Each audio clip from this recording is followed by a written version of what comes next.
Alright, welcome back. So now we're going to be looking at the area of a trapezium, and a trapezium has a slightly different way of calculating area than kites and rhombuses. So let's get started with that. Our area is going to be equal to 1/2 multiplied by A plus B multiplied by our height. So if we look at our first one, what we're talking about when it comes to A plus B is our two parallel sides. So for part A, that would be our 7 and our 11. And our perpendicular height would be the distance between these two sides. So the really important part to remember is, in order to do this correctly, we have to take care to do the operation in brackets first. So let's get started with our first one, A. Our area is going to be equal to 1/2 multiplied by A plus B, which is 7 plus 11, multiplied by our height, which is equal to 4.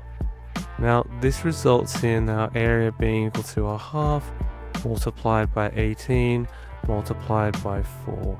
And that just equals 36 centimeters squared.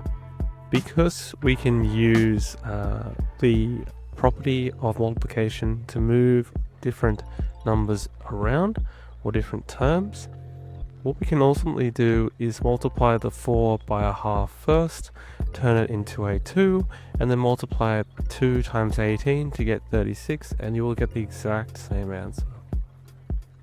Let's look at B. So for B, our area is going to be equal to 1/2 multiplied by A plus B. In this case, that's 12 and 10.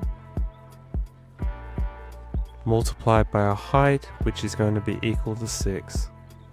So this is equal to 1/2 multiplied by 22 multiplied by 6.